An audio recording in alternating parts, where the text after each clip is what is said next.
ఈరోజు వచ్చేసి మన ప్రోగ్రామ్ సెకండ్ ప్రోగ్రామ్ చేస్తున్నాం మనం. ఈ ప్రోగ్రామ్ ఏంటంటే మనం బాడీ మాస్ ఇండెక్స్ని ఫైండ్ అవుట్ చేద్దాం. సో బాడీ మాస్ ఇండెక్స్కి ఫార్ములా వచ్చేసి wait divided by height square. So ఈ ప్రోగ్రాంలో వచ్చేసి మనం రెండు ఇన్పుట్లు తీసుకోవాలన్నమాట. ఫస్ట్ ఇన్పుట్ వచ్చేసి వెయిట్, సెకండ్ ఇన్పుట్ వచ్చేసి హైట్. సో ఈ వెయిట్ అనేది మనం ఎట్లా తీసుకున్నామంటే ఇంటీజర్లో తీసుకున్నాం, ఎందుకంటే మాక్సిమం అందరి వెయిట్ కూడా ఇంటీజర్లో ఉంటుంది, లైక్ 62, 52 ఇలానే ఉంటుంది. వాటిగా ఇంటీజర్లో తీసుకున్నాం. హైట్ మాత్రం ఫ్లోట్లో తీసుకున్నాం, ఎందుకంటే పాయింట్లో వస్తాయి వాటిగా.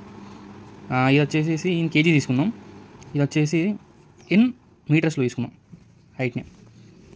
సో మనం రెండు ఇన్పుట్లు తీసుకోవాలి, ఒకటి వెయిట్, ఒకటి హైట్. వెయిట్ వచ్చేసి ఇంటీజర్లో తీసుకుందాం, హైట్ వచ్చేసి ఫ్లోట్లో తీసుకుందాం. తీసుకున్న తర్వాత రెండింటిని ఫార్ములా సబ్స్టిట్యూట్ చేసి మనము ఆన్సర్ అయితే ఫైండ్ అవుట్ చేద్దాం. సరే మనం ఇదైతే ప్రోగ్రామ్ ఎగ్జిక్యూషన్ చేద్దాం. నేను వచ్చేసి ఎగ్జిక్యూషన్ పైథాన్ ఆన్లైన్ కంపైలర్లో చేస్తున్నాం. ఫస్ట్ మనం వెయిట్ని ఇన్పుట్లా తీసుకున్నాం.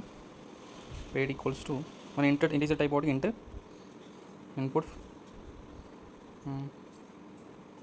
ఎంటర్ యువర్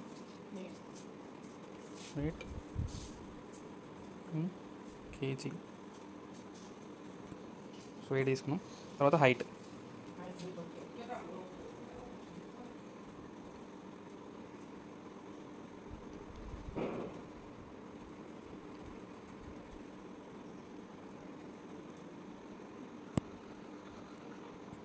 హైట్ తీసుకున్నాం.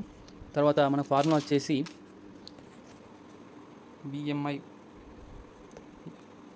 Equals to wait divided by height. ఇక్కడ స్క్వేర్ ఎలా తీసుకుందామంటే పైథాన్లో యాస్ట్రిక్స్ని 2 సార్లు పెట్టాలి, ఇది స్క్వేర్ అన్నట్టు.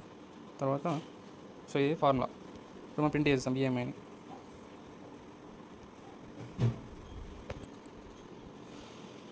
నా వెయిట్ 60, ఎంత 1.5 ఉంటుంది అనుకుంటా.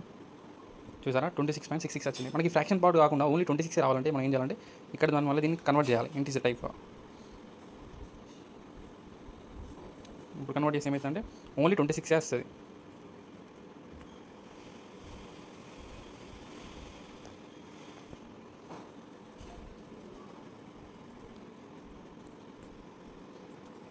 $60, 1.5 ఓన్లీ 26 వచ్చింది. సో ఈ విధంగా ప్రోగ్రామ్ అయితే ఎగ్జిక్యూషన్ చేయొచ్చు.